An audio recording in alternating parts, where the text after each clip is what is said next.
Donc bonjour à tous. Alors après être allé dans les nuages, là on va revenir les pieds sur terre. Et là je vais vous parler donc des solutions de stockage de carbone sur les surfaces terrestres, et je vais en particulier me focaliser sur ce qu'on appelle les solutions fondées sur la nature. Alors, un petit point de contexte. Alors, je vais être rapide parce que François-Marie en a déjà parlé. Donc, si on regarde les échanges actuels entre l'ensemble de la biosphère terrestre et l'atmosphère, vous avez donc ce que vous avez à gauche ici, où on voit que, en fait, on a un puits de carbone. Alors, deux caractéristiques. Vous voyez qu'il y a une variabilité interannuelle qui est extrêmement importante, hein, et qui est liée en fait, à la variabilité climatique. Et ce qu'on voit, c'est qu'en fait, ce puits biosphérique est extrêmement sensible aux conditions climatiques. Donc ça, en particulier vis-à-vis du changement climatique, ça va être quelque chose de très important. C'est beaucoup plus variable, par exemple, que le puits océanique. Alors ça, c'est ce qui est absorbé par les écosystèmes. Après, évidemment, à cause de l'usage des terres et en particulier de la déforestation essentiellement, eh bien, il y a évidemment une partie de carbone qui va être aussi perdue. Et donc, si on regarde le bilan net, hein, donc en prenant en compte ce qui est absorbé par les écosystèmes et ce qu'on perd à cause de l'usage des terres, vous avez cette courbe à droite, hein, donc, qui est moins haute, mais on constate que depuis les années 90, on est passé donc dans un mode positif, c'est-à-dire que même si on prend en compte ces déforestations, on a un système qui stocke du carbone. Alors, si on regarde l'ensemble du cycle, le bilan de carbone, hein, donc on a les émissions des énergies fossiles et cette déforestation, et on retrouve que la moitié de ces émissions dans l'atmosphère, le reste étant stocké de façon à peu près équivalente entre les surfaces terrestres et les océans. Alors, en résumé, ce qu'on voit, c'est que les surfaces continentales absorbent à peu près déjà le quart des émissions globales. Donc ça, c'est évidemment une chance pour nous qu'on puisse avoir au final près de la moitié de nos émissions qui sont absorbées. Alors, il y a plusieurs causes, hein. Il y a un effet de réchauffement dans les hautes latitudes, hein, parce que pour les écosystèmes qui sont limités par la température, il y a un allongement de la durée de croissance de la végétation et donc plus de biomasse. Il y a un effet de fertilisation du CO2. Hein. Plus le CO2 augmente et plus le rendement de la photosynthèse augmente aussi. Alors, il y a un effet aussi de fertilisation par les nutriments, par le fait que la combustion des énergies fossiles produit un certain nombre de composés azotés qui viennent se déposer dans le sol et qui ont un effet fertilisant. Et enfin, aussi, dans les moyennes latitudes, en particulier en Europe, on a une reforestation qui est liée à l'abandon d'un certain nombre de terres agricoles. Donc finalement, c'est déjà une captation qui est faite alors, de façon non volontaire, mais qui est liée à ce changement d'utilisation des terres. Donc l'idée, c'est comment on peut accroître ce puits pour compenser plus d'émissions, finalement. On en absorbe déjà une partie, mais est-ce qu'on peut faire mieux ? Bon, là aussi, François-Marie l'a rappelé, donc je vais être rapide, hein, que dans le cadre de l'accord de Paris, l'objectif, c'est d'avoir des émissions, une neutralité carbone à l'horizon 2050 pour rester sur la cible d'une augmentation de température en dessous de 2 degrés, et avec la contrainte qu'ensuite, évidemment, on doit avoir des émissions qui deviennent négatives. Alors même si le terme d'émission négative peut paraître curieux. Et donc, évidemment, plus on va avoir un scénario intensif en émissions de gaz à effet de serre, et plus derrière, il faudra compenser par des émissions négatives. Alors maintenant, si on regarde les principales catégories de ces CDR sur les surfaces terrestres, on peut les classer en fait en deux catégories. Donc, ce qu'on appelle les solutions fondées sur la nature, qu'on pourrait appeler finalement aussi bio-ingénierie, hein, là, qui consiste à utiliser la capacité de la photosynthèse, des végétaux, de capter du CO2 par photosynthèse et ensuite de produire de la biomasse. Et puis, de l'autre côté, on a des solutions qui sont plus vraiment de la géo-ingénierie. Si on regarde ces solutions fondées sur la nature, il y a essentiellement trois catégories. il y a la restauration des écosystèmes dégradés, il y a le changement d'usage des terres, et ça c'est principalement l'idée de faire de la reforestation ou de l'afforestation. Mais il y a aussi l'idée d'avoir des changements de gestion des terres, donc de modifier les pratiques culturales pour améliorer le stockage de carbone. Sachant que là, on va jouer en fait sur deux compartiments différents. Hein. C'est d'une part, on peut jouer sur la biomasse et on va jouer sur le carbone dans le sol. Donc certaines solutions se jouent sur l'un ou sur l'autre ou sur les deux en même temps. Alors, en ce qui concerne la géo-ingénierie, bon, je vais être assez rapide dessus, mais je vais quand même en parler un peu. Donc, un des premiers aspects, c'est ce qu'on appelle les BECS. C'est l'idée d'utiliser donc des biocarburants en substitution des énergies fossiles, et ensuite de faire donc du stockage de carbone à partir de la combustion, récupérer le CO2 émis lors de l'utilisation de ces biocarburants pour les stocker de manière... et donc, à la différence évidemment de l'utilisation de la même technologie, mais à partir de carbone fossile, évidemment, les carbones fossiles, si on est neutre en carbone, là, on a effectivement des émissions négatives, puisque on va ensuite pouvoir refaire de la biomasse et utiliser la même solution. Donc l'autre technologie, c'est donc ce qu'on appelle les biochars, c'est-à-dire la fabrication de charbon. Donc par pyrolyse, on va transformer de la biomasse en charbon, qui sont donc des composés très récalcitrants. C'est une forme de carbone qui est très récalcitrante et qu'on va pouvoir épandre ensuite sur les terres. Et qui vont donc, comme ça, permettre d'augmenter la quantité de carbone dans le sol. Et dernière catégorie aussi, alors comme c'est le cas d'ailleurs pour les océans, c'est l'idée d'utiliser des roches qu'on va pulvériser et qu'on va épandre aussi sur les terres, donc des roches basaltiques en particulier. Et là, il y a deux choses. Hein. La première chose, c'est que par un phénomène chimique de carbonatation, ces roches vont absorber directement du CO2. Mais en plus, il se trouve qu'en particulier, les basaltes sont très riches en phosphate. Et donc, ça va aussi avoir un effet fertilisant. Et donc, ça va permettre aussi à la biomasse d'augmenter la quantité de biomasse. Donc, indirectement, là aussi, jouer sur la productivité. Alors, si on regarde maintenant ce que c'est que les solutions fondées sur la nature, et si on regarde la définition telle qu'elle est donnée par l'IUCN, hein, c'est les actions visant à protéger, gérer de manière durable et restaurer les écosystèmes naturels ou modifiés pour relever directement les défis de la société de manière efficace et adaptative, tout en assurant le bien-être humain et en produisant des bénéfices pour la biodiversité. Donc, comme on l'a déjà vu, hein, il y a essentiellement trois choses qui sont prises en compte. C'est la préservation des écosystèmes, l'amélioration et la gestion des écosystèmes et la restauration. Alors, un point que j'ai oublié de mentionner dans le transparent précédent, c'est que...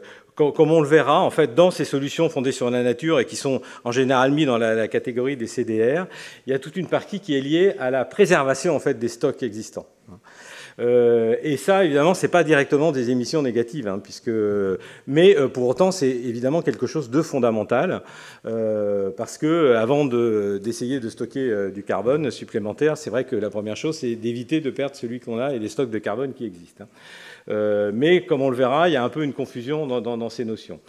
Alors, évidemment, la mitigation carbone ne représente qu'un des aspects des solutions fondées sur la nature, parce que c'est aussi, solutions fondées sur la nature, c'est aussi pour la préservation de la biodiversité, pour tout un tas d'autres, en général, de tous les services écosystémiques que l'on peut avoir. Alors, une chose qui est intéressante à regarder dans cette définition-là, hein, c'est ce que j'ai mis là autant en vert, il y a le tout en assurant le bien-être humain et en produisant des bénéfices pour la biodiversité. Donc là, il est quand même bien indiqué, en particulier pour la mitigation carbone, dans cette définition telle qu'elle est donnée par l'IUCN, c'est que ces solutions, la mitigation carbone ne doit pas impacter du coup les autres, ne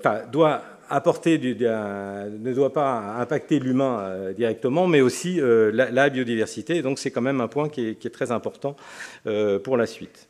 Alors si on commence à regarder maintenant il y a un certain nombre d'évaluations qui ont été faites à l'échelle globale, en particulier Griscom en 2007, puis qu'il a repris ensuite en 2020, ont essayé d'évaluer un potentiel global en séparant donc en ces trois catégories: restauration, donc gestion et ce fameux protection de ce qui existe. Hein.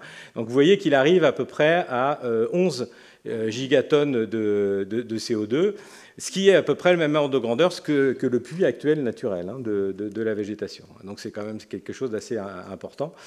Mais là-dedans, et c'est pour ça que j'ai séparé ici, vous voyez qu'il y a 4 en fait, gigatonnes quasiment qui sont finalement de la préservation et qu'on ne peut pas vraiment considérer comme des émissions négatives. Donc réellement, si on regarde les émissions négatives, c'est plutôt autour de 7 gigatonnes. Donc après, il y a un certain nombre d'études, hein, plusieurs études qui ont été faites, donc des méta-analyses qui ont regardé ces différentes choses. Donc finalement des analyses qui sont assez cohérentes sur l'ordre de grandeur, à la fois du puits et aussi sur le fait que le plus gros facteur qui est mis en avant comme solution, c'est la forêt, et donc c'est reforestation et afforestation.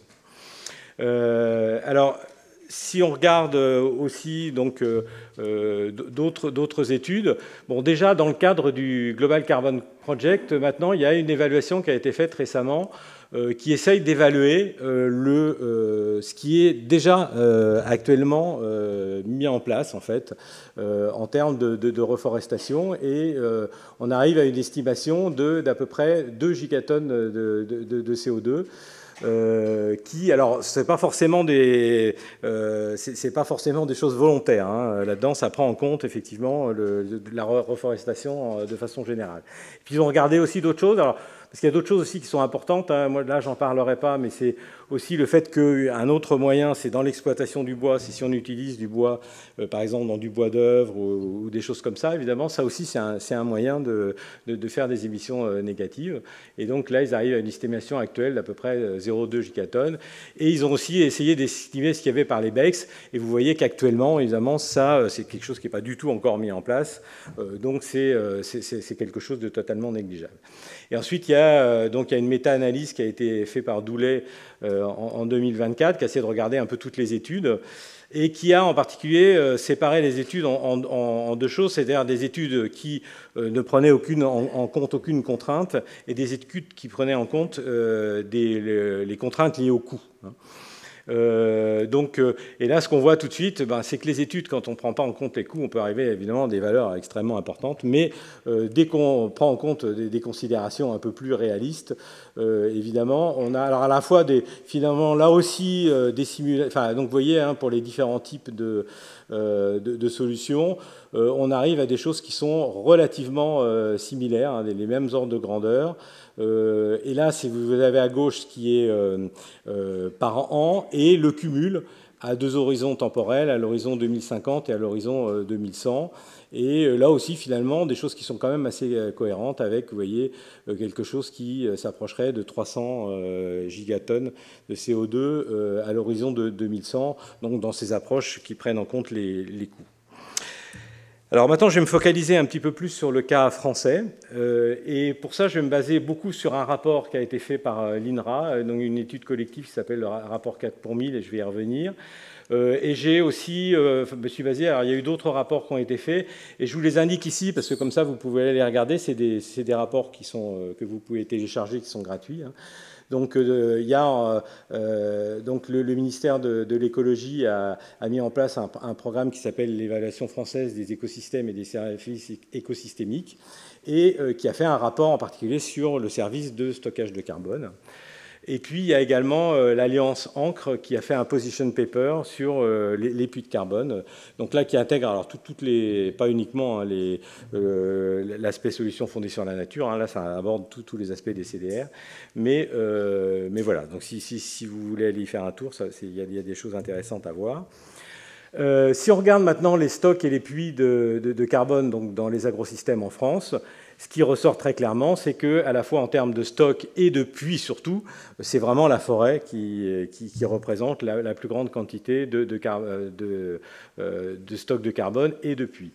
Une chose qui est assez intéressante, c'est dans l'étude, là, ils ont séparé la forêt métropole et la forêt d'outre-mer.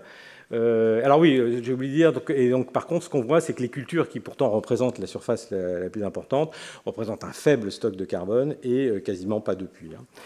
Du coup, oui, pour revenir sur les forêts, vous voyez que ce qui est assez intéressant, c'est de voir que toutes les forêts d'outre-mer ne représentent pas un puits de carbone assez négligeable. Par contre, elles représentent un stock qui est énorme, qui est en fait presque 2 fois plus que tout le stock de la forêt de métropole.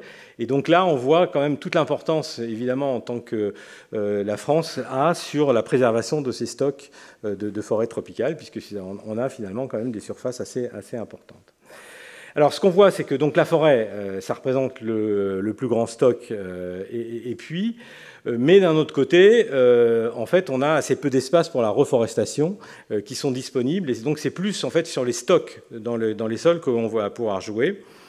D'où c'est pour ça que je vais en venir à cette initiative 4 pour 1000. Alors ça, c'est quelque chose qui a été lancé dans le cadre de la COP 21. Hein. Et c'était pour justement stimuler à la fois la recherche, mais aussi évidemment le développement de solutions pour améliorer le stockage de carbone dans tous les agrosystèmes et dans l'agriculture. L'idée, en fait, donc, de ce 4 pour 1000, c'est de dire si on est capable d'augmenter de 4 pour 1000 la quantité de carbone dans tous les sols agricoles du monde, et on serait capable de compenser l'ensemble des émissions. Donc évidemment, c'est un chiffre théorique, mais c'est pour montrer qu'il y a quand même un potentiel qui est loin d'être négligeable là-dessus. Alors, si on regarde maintenant ce que c'est que le sol, hein, comment ça fonctionne, évidemment, c'est un stock de carbone qui est pas stable, hein, puisque si on arrête les entrées, eh bien, progressivement, le carbone qui est dans le sol va disparaître parce qu'il va être décomposé, il va être lessivé, etc. Et donc l'équilibre de ce carbone, il dépend d'un certain nombre d'entrées, enfin des entrées qui sont liées à l'entrée de litière et donc aux sorties sous forme de décomposition ou de minéralisation, etc.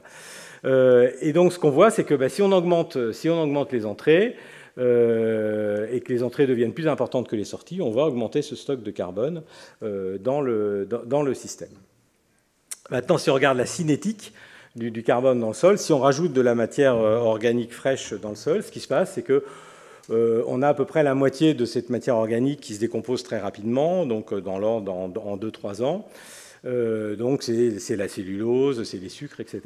Après, il y a des composés comme la lignine qui se décomposent beaucoup plus lentement. Donc là, on a des échelles de temps de quelques décennies. Et puis, il y a une fraction qui, finalement, va se stabiliser dans le sol et se décomposer sur des échelles de temps beaucoup plus lentes, sachant que cette décomposition dépend de 2 facteurs importants. La température, plus il fait chaud, plus la décomposition est rapide, et également de l'humidité des sols. Là aussi, plus les sols sont humides, plus la décomposition augmente, alors jusqu'à un certain facteur, parce que si on commence à avoir des sols qui sont saturés en eau, là au contraire, alors on change, en fait, au lieu de produire du CO2, on va produire du méthane, mais la décomposition est fortement ralentie. Alors si on regarde maintenant une carte des stocks actuels de carbone en France, ce qu'on voit tout de suite ressortir, c'est le fait que les terres agricoles sont les sols les plus pauvres en carbone, parce que, évidemment, comme on retire la biomasse du sol, on n'a plus ces entrées de biomasse, donc on perd le carbone. Et en plus, les pratiques culturelles comme le labour, par exemple, ont tendance à stimuler la décomposition. Donc on va retrouver les grandes plaines agricoles faibles en carbone, et puis ensuite des stocks de carbone plus importants sur les forêts et sur les prairies. Et plus on monte en altitude, plus ces stocks de carbone sont importants, parce que la température étant plus fraîche, on va avoir une décomposition qui est beaucoup plus lente. Donc maintenant, si on regarde l'évolution liée à un changement d'usage, et donc ce qu'on voit par rapport à la carte que je vous ai montrée précédemment, en fait, c'est que dès que l'on va convertir des cultures donc, qui sont pauvres en carbone, que ce soit en prairie ou en forêt, alors ça c'est une méta-analyse qui est vraiment basée sur des mesures qui ont été faites à 2 horizons de temps, sur 20 ans et sur 100 ans, après la transition. Et donc ce qu'on voit, c'est que culture ou forêt, on va avoir une augmentation forte du stock de carbone qui va aller en diminuant avec le temps, hein, parce qu'on va vers un nouvel état d'équilibre. Donc évidemment, cet effet de stockage, il n'est pas infini, hein, il va aller progressivement en diminuant. Évidemment, l'inverse, quand on convertit une prairie en culture ou une forêt en culture, et bien là, phénomène inverse, évidemment, on va avoir un déstockage de carbone. Et sachant que quand on passe de prairie à forêt, on a des choses qui sont assez équivalentes, donc ça dépend du contexte, mais finalement, on a des stocks de carbone qui sont assez similaires entre des prairies, alors quand je parle c'est vraiment des prairies permanentes, hein, par rapport à des forêts, on a des choses qui sont dans les mêmes ordres de grandeur. Alors maintenant, si on regarde l'évolution liée à des changements de pratiques, hein, donc ça, dans le rapport 4 pour 1000, a été évalué l'impact d'un certain nombre de pratiques culturelles qui pouvaient améliorer le stockage de carbone. Alors je ne vais pas pouvoir les détailler toutes, hein, mais vous voyez, donc ça concerne les cultures, les prairies, le vignoble et la forêt. Et donc, dans les cultures, les choses qui sont identifiées comme assez intéressantes, il y a l'extension des cultures intermédiaires. C'est-à-dire qu'en fait, là, après la récolte de la culture, au lieu de laisser le sol nu, on va planter une nouvelle culture. En général, ça va être une légumineuse. Et qu'on va, à la fin, juste avant le nouveau cycle cultural, on va en fait l'enfouir directement dans le sol, ce qui va apporter à la fois du carbone, mais aussi de l'azote, si on a utilisé des légumineuses. Autre chose qui commence à se développer un peu, c'est aussi l'agroforesterie. Donc là, c'est de faire des mélanges, d'avoir des mélanges où on a des cultures et des arbres. Alors, ce qui peut être à la fois des cultures, mais c'est aussi dans les prairies, hein, pour l'élevage, c'est aussi une solution. Et il y a aussi l'idée de refaire, alors pendant longtemps on a fait du remembrement pour augmenter la taille des parcelles, et là l'idée c'est de retourner vers un système plus bocagé et de reconstituer des haies. Et vous voyez que ça apparaît en particulier les cultures intermédiaires comme des solutions qui stockent pas mal de carbone, ainsi que l'agroforesterie par exemple. Et solution, par exemple, vous avez sur les vignobles, il y a l'idée au lieu de laisser l'herbe pousser entre les rangs de culture. Et par contre, vous voyez que pour la forêt, alors, sachant qu'on parle bien ici de pratiques actuelles sans modification, c'est-à-dire qu'en particulier, on ne change pas le prélèvement de bois, hein. Évidemment, si on diminue par exemple le prélèvement de bois, on va stocker du carbone. Mais là on ne change pas la quantité de bois prélevé. Et là, on voit qu'il n'y a rien qui peut être vraiment mis en évidence pour améliorer le stockage du carbone. Donc ça, c'est vraiment ce qui est mesuré comme stock de carbone. Alors si on fait la mesure sur le champ, maintenant, évidemment, il faut avoir une vision plus globale en cycle de vie parce que, évidemment, la mise en place de ces pratiques, d'abord, ça va demander, par exemple, l'utilisation de machinerie agricole et donc d'émissions de combustion d'énergie fossile, mais aussi ça va avoir des impacts sur d'autres choses comme les autres gaz à effet de serre, comme les émissions de N2O. Et aussi, autre point très important, là on avait parlé que du stockage dans le sol, mais il faut prendre en compte la biomasse aussi, le fait que ces solutions vont éventuellement modifier la biomasse.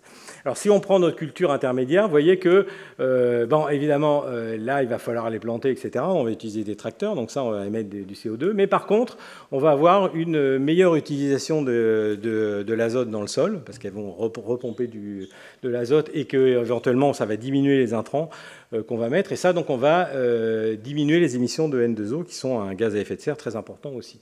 Donc, au final, si on regarde par rapport à ce qu'on peut mesurer finalement ce qu'on a au final, on voit qu'on dégrade un petit peu les choses à cause de ces émissions de carbone supplémentaires, mais que finalement, on n'en est quand même pas très loin.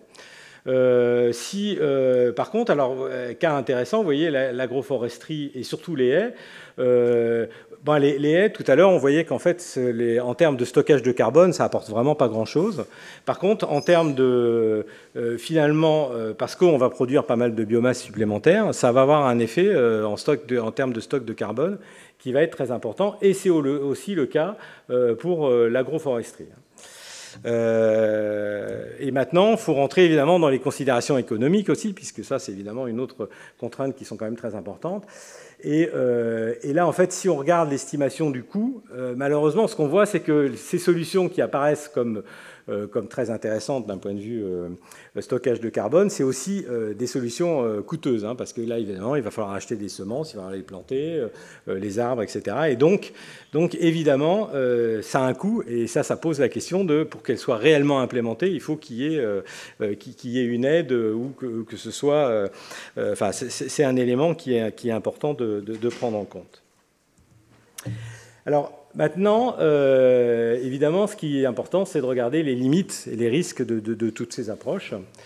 Alors, une des premières difficultés, c'est l'évaluation du puits additionnel, parce que c'est bien gentil de mettre ça en place, mais après, il faut être capable de regarder est-ce qu'on a vraiment stocké du carbone en plus.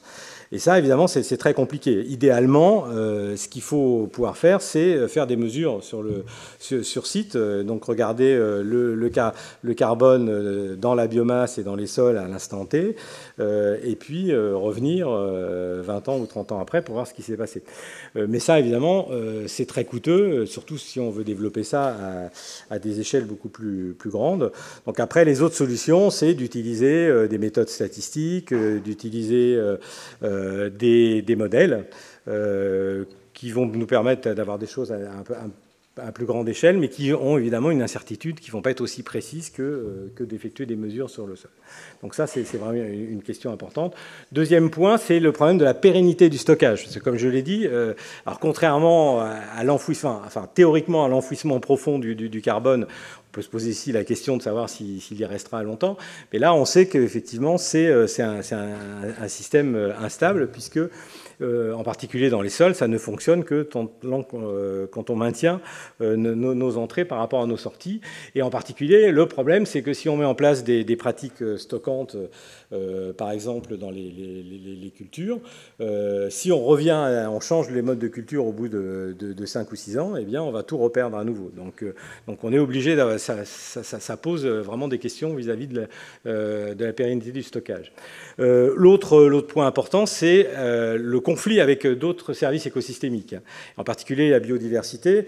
C'est le cas, par exemple, pour la forêt. Si on veut pousser le bouchon maximum, on peut se dire, par exemple, il y a des arbres qui ont une croissance extrêmement rapide et donc qui vont pouvoir stocker du carbone très rapidement. Donc on peut être tenté de couper des forêts qui sont assez diversifiées mais peu productives pour les remplacer. Alors là, c'est vrai qu'on va stocker du carbone, mais évidemment, en termes de biodiversité, ça va être catastrophique.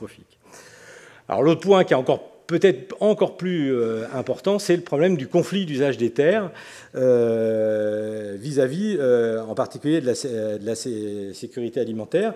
Là, ça, il faut savoir que c'est quand même une question très importante parce que finalement, on demande plein de choses différentes. D'un côté, on voudrait stocker plus de carbone et si on veut, évidemment, dans ce cas-là, par exemple, faire de la reforestation, c'est ce qui va être le plus efficace. Mais si on prend ça sur des terres agricoles, ça va poser des problèmes de sécurité alimentaire, sachant que par ailleurs, en termes de culture, si on veut une agriculture, d'abord il y a l'augmentation de la population, et puis si on veut une agriculture plus durable, ça veut dire que probablement on va avoir des baisses de rendement, ce qui va demander des surfaces agricoles plus importantes. Et d'un autre côté, vis-à-vis de la biodiversité, on a aussi besoin de ce qu'on appelle des zones d'ensauvagement, donc c'est-à-dire d'avoir des zones refuges qu'on va laisser, donc qu'on va plus gérer, pour permettre à la biodiversité de se maintenir, et sachant au final que aussi on est très loin d'être à la zéro artificialisation nette, on continue encore à avoir de l'artificialisation des surfaces. Donc vous voyez que c'est une équation qui est quand même extrêmement compliquée, et ça c'est quand même un très très gros problème. Bon, en particulier vis-à-vis de la sécurité alimentaire, parce que j'ai parlé de la reforestation, mais alors là, si on prend en compte les BECS, et en particulier les biocarburants de première génération qui sont basés sur des céréales, alors là on vient directement évidemment en conflit avec la sécurité alimentaire. Et évidemment, dernier problème aussi très important, que François-Marie a mentionné un peu, c'est le problème de l'interaction avec le changement climatique, qui malheureusement a toutes les chances de ne pas aller dans le bon sens, parce que d'un côté, au niveau des sols, comme je l'ai expliqué, on a tendance à augmenter la décomposition quand on augmente la température. Et donc, vu que les températures vont augmenter, on risque de perdre du carbone des sols. Et puis, il y a tout le problème donc aussi des écosystèmes eux-mêmes, en particulier pour la forêt. Et comme l'a aussi mentionné François-Marie, hein, ce qu'on constate de façon assez critique, c'est sur les dernières décennies une augmentation en France, par exemple, mais de façon assez générale en Europe, un dépérissement très important des forêts lié à des sécheresses récurrentes. Et ce qu'on constate aussi, c'est une augmentation de la vulnérabilité des forêts. On voit qu'elles deviennent de plus en plus vulnérables. Donc évidemment, c'est sûr que là, si on plante de nouvelles forêts, mais qu'elles ne peuvent pas pousser ou qu'elles vont mourir, ben évidemment, on va tout reperdre là aussi. Et sachant, c'est ce que je disais aussi tout à l'heure par rapport à la question de ce qu'on va planter, on peut être tenté là aussi d'utiliser donc des essences à croissance rapide qui vont stocker beaucoup de carbone, mais malheureusement, en général, c'est aussi des essences qui sont assez peu résilientes, et donc ça pose un problème. D'où un point qui est très très important, c'est qu'il faut avoir une approche systémique. Et c'est rarement le cas, c'est-à-dire vraiment il faut aborder toutes ces considérations, plus les considérations économiques, etc. Et ça, c'est pas quelque chose qui est vraiment pris en compte. Donc en conclusion, ce qu'on a pu voir, hein, c'est que on a un potentiel théorique à peu près de 10 gigatonnes de CO2, bon, ce qui me semble assez optimiste, hein, ce qui représenterait à peu près 20% des émissions actuelles, mais bon, je pense que c'est assez optimiste, c'est largement incertain. Et puis, il y a, il ne faut pas l'oublier, un effet de saturation, puisque là aussi, c'est toujours qu'un état transitoire, on revient vers un nouvel état d'équilibre, et donc, on ne peut pas stocker indéfiniment du carbone, quoi. Alors, la forestation et la reforestation, c'est ce qui offre le potentiel le plus important, mais comme je l'ai dit, ça pose un gros problème de conflit d'usage des terres, et c'est, par exemple, chez nous, quand même assez limité comme potentiel.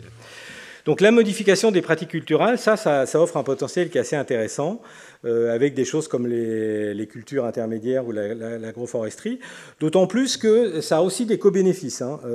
Par exemple, les cultures intermédiaires, bon, comme j'ai dit, ça va pouvoir limiter par exemple l'usage d'intrants, et puis ça va améliorer la qualité des sols.